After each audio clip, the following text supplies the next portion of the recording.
ಕಮಲಾಪುರದ ಸರ್ಕಾರಿ ಕಾಲೇಜಿನ ಕಟ್ಟಡದ ಮೇಲೆ ಬಿಡಾರ ಹೂಡಿದ್ದ ನಾವು ಬೆಳಗ್ಗೆ ಎದ್ದು ಬಿಡಾರವನ್ನು ಹೆಗಲಿಗೆ ಏರಿಸಿಕೊಂಡು 2ನೇ ದಿನದ ಹಂಪಿ ಪ್ರವಾಸ ಶುರು ಮಾಡಿದ್ವಿ.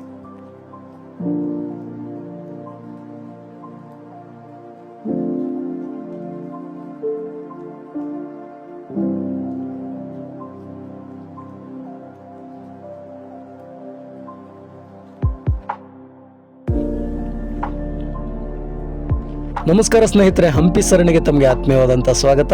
ಹಂಪಿಯಲ್ಲಿ ನಾವಿವತ್ತು ನೋಡಲಿಕ್ಕೆ ಬಂದಿರತಕ್ಕಂಥದ್ದು ಸರಸ್ವತಿ ದೇವಾಲಯ ಮತ್ತು ಅದರ ಸುತ್ತಮುತ್ತಲಿನ ಸ್ಮಾರಕಗಳನ್ನು. ಅಲ್ಲಿ ದೂರದಲ್ಲಿ ಕಾಣ್ತಾ ಇರತಕ್ಕಂಥದ್ದು ಚಂದ್ರಶೇಖರ ದೇವಾಲಯ. ನಾವು ಹೋದಾಗ ಇನ್ನೂ ಆ ದೇವಸ್ಥಾನ ತೆಗೆದಿಲ್ಲವಾದ್ದರಿಂದ ಅದನ್ನು ಸಂದರ್ಶಿಸೋದು ಸಾಧ್ಯವಾಗಲಿಲ್ಲ.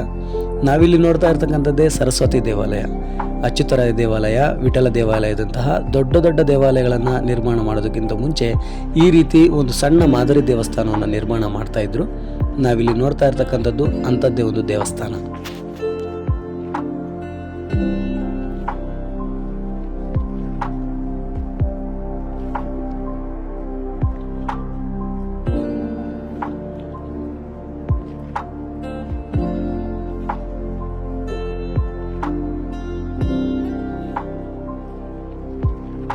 ವಾಡಿಕೆಯಲ್ಲಿ ಇದನ್ನು ಸರಸ್ವತಿ ದೇವಾಲಯ ಅಂತ ಕರೆದರೂ ಕೂಡ ಮೂಲತಃ ಇದು ಶಾಸನಗಳ ಪ್ರಕಾರ ತಿರುವೆಂಗಳನಾಥ ಎಂಬ ದೇವರಿಗೆ ಸಮರ್ಪಿತವಾದಂಥ ದೇವಾಲಯವಾಗಿದೆ.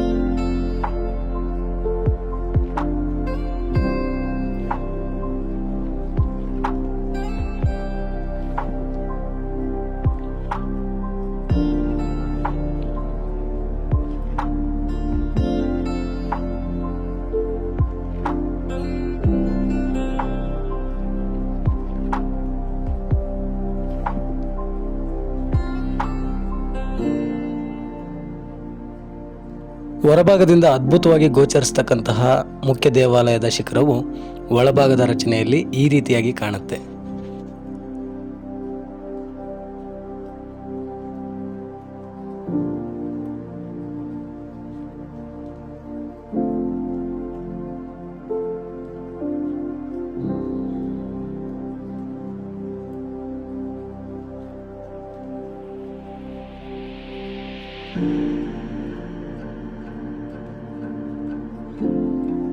ಮುಖ್ಯ ದೇವಾಲಯದ ಒಳಭಾಗದ ಸ್ತಂಭಗಳ ಮೇಲೆ ವಿಷ್ಣು ಪುರಾಣಕ್ಕೆ ಸಂಬಂಧಪಟ್ಟಂತಹ ಹಾಗೂ ಬಾಲಕೃಷ್ಣನ ಲೀಲೆಗಳನ್ನು ಒಳಗೊಂಡಂತಹ ಕೆತ್ತನೆಗಳನ್ನು ಕೆತ್ತಲಾಗಿದೆ. ಸರಸ್ವತಿ ದೇವಾಲಯವನ್ನು ನೋಡಿಕೊಂಡ ನಂತರ ನಾವು ಹೋದದ್ದು ಅಲ್ಲೇ ಕೂಗಳತೆಯ ದೂರದಲ್ಲಿ ಇರತಕ್ಕಂತಹ ಅಷ್ಟಭುಜಾಕೃತಿಯ ಸ್ನಾನದ ಕೊಳಕ್ಕೆ.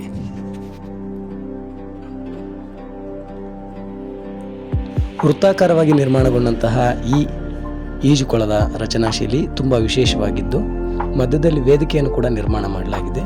ಬಹುಶಃ ಇದು ಧಾರ್ಮಿಕ ಉದ್ದೇಶಗಳಿಗಾಗಿ ಮಾತ್ರ ಬಳಸ್ತಾ ಇದ್ದಂಥ ಈಜುಕೊಳ ಆಗಿದ್ದಿರಬಹುದು.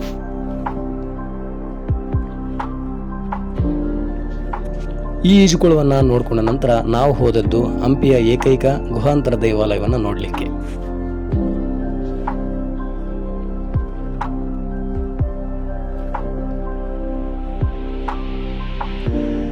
ಈ ಗುಹಾಂತರ ದೇವಾಲಯವನ್ನು ನೆಲಮಟ್ಟದಿಂದ ಬಹಳ ತಗ್ಗು ಪ್ರದೇಶದಲ್ಲಿ ನಿರ್ಮಾಣ ಮಾಡಲಾಗಿದೆ. ಒಂದೇ ಬಂಡೆಕಲ್ಲಿನಿಂದ ಕೊರೆದಂಥ ಈ ಗುಹಾಂತರ ದೇವಾಲಯವನ್ನು ಬಹುಶಃ ವಿಜಯನಗರದ ಆರಂಭಿಕ ಅರಸರು ನಿರ್ಮಾಣ ಮಾಡಿದ್ದಿರಬಹುದು. ಇದು ಒಂದು ಅಪೂರ್ಣಗೊಂಡಂತಹ ಗುಹಾಂತರ ದೇವಾಲಯವಾಗಿದೆ. ಗುಹಾಲಯದ ಒಳಭಾಗದ ಕೆತ್ತನೆಗಳನ್ನು ಅರ್ಧಕ್ಕೆ ನಿಲ್ಲಿಸಲಾಗಿದೆ. ಆರಂಭಿಕ ಅರಸರು ಯಾಕೆ ಈ ರೀತಿ ದೇವಾಲಯಗಳನ್ನು ನೆಲದಿಂದ ತಳಮಟ್ಟದಲ್ಲಿ ನಿರ್ಮಾಣ ಮಾಡಿದರು ಎಂಬ ಪ್ರಶ್ನೆಗೆ ಉತ್ತರ ಇವತ್ತಿಗೂ ಕೂಡ ನಿಗೂಢ.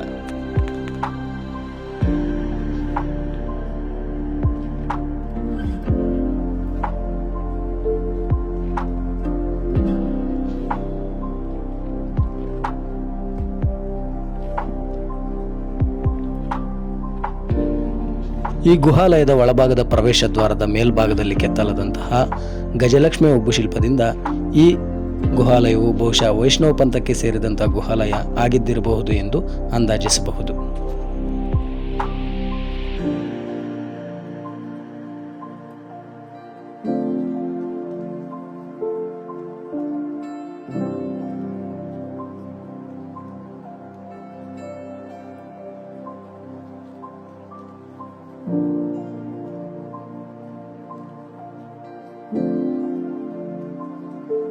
ಸ್ನೇಹಿತರೆ, ನಾವಿಲ್ಲಿ ನೋಡ್ತಾ ಇರ್ತಕ್ಕಂಥ ಈ ವಸತಿ ಪ್ರದೇಶವನ್ನು ಅವತ್ತಿನ ಕಾಲಘಟ್ಟದಲ್ಲಿ ವಿದೇಶಿ ರಾಯಭಾರಿಗಳ ವಾಸಕ್ಕಾಗಿ ಬಳಸ್ತಾ ಇದ್ರು.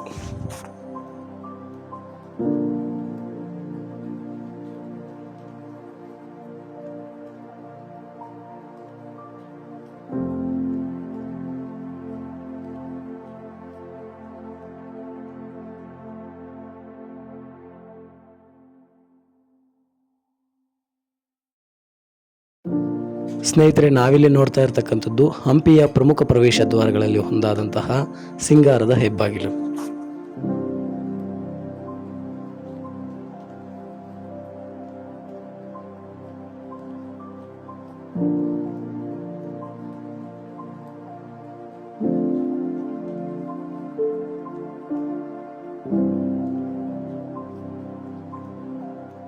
ಶೃಂಗಾರದ ಹೆಬ್ಬಾಗಿಲು. ಅಲ್ಲಿ ಕಾಣ್ತಾ ಇರ್ತಕ್ಕಂಥ ಗಿಡ ಸ್ಮಾರಕವಾಗಿನ ಶಾಪ. ಹೀಗೆ ಬನ್ನಿ, ಇಲ್ಲಿ ಗಣೇಶನ ಒಬ್ಬ ಶಿಲ್ಪ. ಮತ್ತೆ ಹೀಗೆ ಬಂದರೆ ವ್ಯಕ್ತಿಗಳು ತಾಳ ಬಾರಿಸ್ತಾ ಇರ್ತಕ್ಕಂಥ ಚಿತ್ರ. ಇದು ದಿಡ್ಡಿ ಬಾಗಿಲು, ಜನಸಾಮಾನ್ಯರ ಬಳಕೆಗಾಗಿರ್ತಕ್ಕಂಥ ಬಾಗಿಲು, ಯಾವಾಗಲೂ ಬಳಕೆಯಲ್ಲಿರ್ತಕ್ಕಂಥ ಬಾಗಿಲು. ಮತ್ತು ಇದು ಮಾತ್ರ ಮಹಾದ್ವಾರ. ಈ ಮಹಾದ್ವಾರವು ರಾಜಪ್ರಮುಖರು ಬಂದಾಗ ಮಾತ್ರ ತೆರೆದಿಡಲಾಗ್ತಾ ಇತ್ತು, ಉಳಿದ ಸಂದರ್ಭದಲ್ಲಿ ಮುಚ್ಚಲಾಗ್ತಾ ಇತ್ತು. ಓಕೆ, ಮತ್ತು ಇಲ್ಲಿ ನೋಡಿ, ಕಾವಲುಗಾರನ ಒಬ್ಬ ಶಿಲ್ಪ ನಾಶಗೊಂಡಿದೆ. ಇದಿಷ್ಟು ಶೃಂಗಾರದ ಹೆಬ್ಬಾಗಿಲಿನ ವಿವರ. ಮತ್ತೆ ಹೀಗೆ ಬಂದರೆ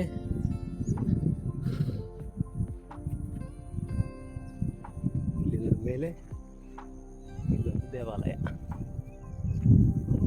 ದೇವಾಲಯಗಳು ಹೆಜ್ಜೆಗೊಂದರಂತೆ ಸಿಗ್ತದೆ. ಇವಾಗ ನಮ್ಮ ಪ್ರವಾಸಿ ಹಸೀನ್ ಅವರು ಬರ್ತಾ ಇದ್ದಾರೆ.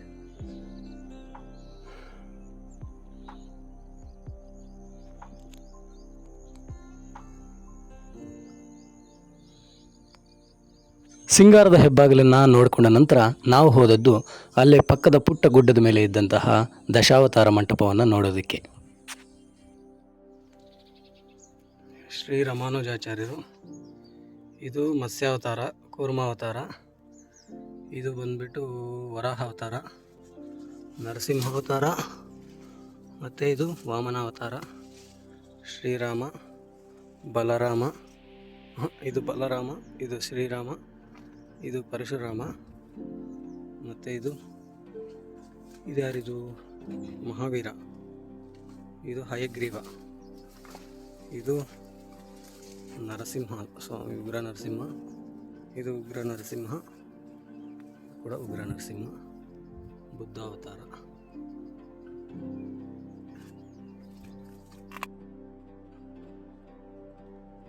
ಈ ಸ್ಮಾರಕವು ಗುಡ್ಡದ ಕಡಿದಾದ ಭಾಗದಲ್ಲಿ ನಿರ್ಮಾಣಗೊಂಡಿದೆ ಹಾಗೂ ಕಾಡು ಪ್ರಾಣಿಗಳ ಓಡಾಟದ ಸಾಧ್ಯತೆ ಕೂಡ ಈ ಭಾಗದಲ್ಲಿ ಹೆಚ್ಚಿದೆ ಅಂತ ಸ್ಥಳೀಯರು ನಮ್ಮನ್ನು ಎಚ್ಚರಿಸಿದರು.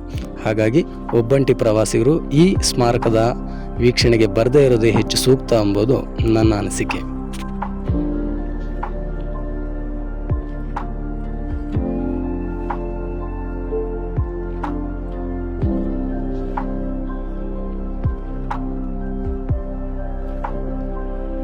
ಇದಾಗಿತ್ತು ಸ್ನೇಹಿತರೆ ಇವತ್ತಿನ ವಿಶೇಷ. ನನ್ನ ಈ ಪುಟ್ಟ ಪ್ರಯತ್ನ ನಿಮಗೆ ಇಷ್ಟವಾಗಿದೆ ಅಂತ ಭಾವಿಸಿದ್ದೀನಿ. ಮುಂದೆ ಮತ್ತೊಂದು ವಿಶೇಷದೊಂದಿಗೆ ಮತ್ತೆ ಭೇಟಿಯಾಗ್ತೀನಿ. ಅಲ್ಲಿವರೆಗೂ ನಮಸ್ಕಾರ, ಶುಭ ದಿನ.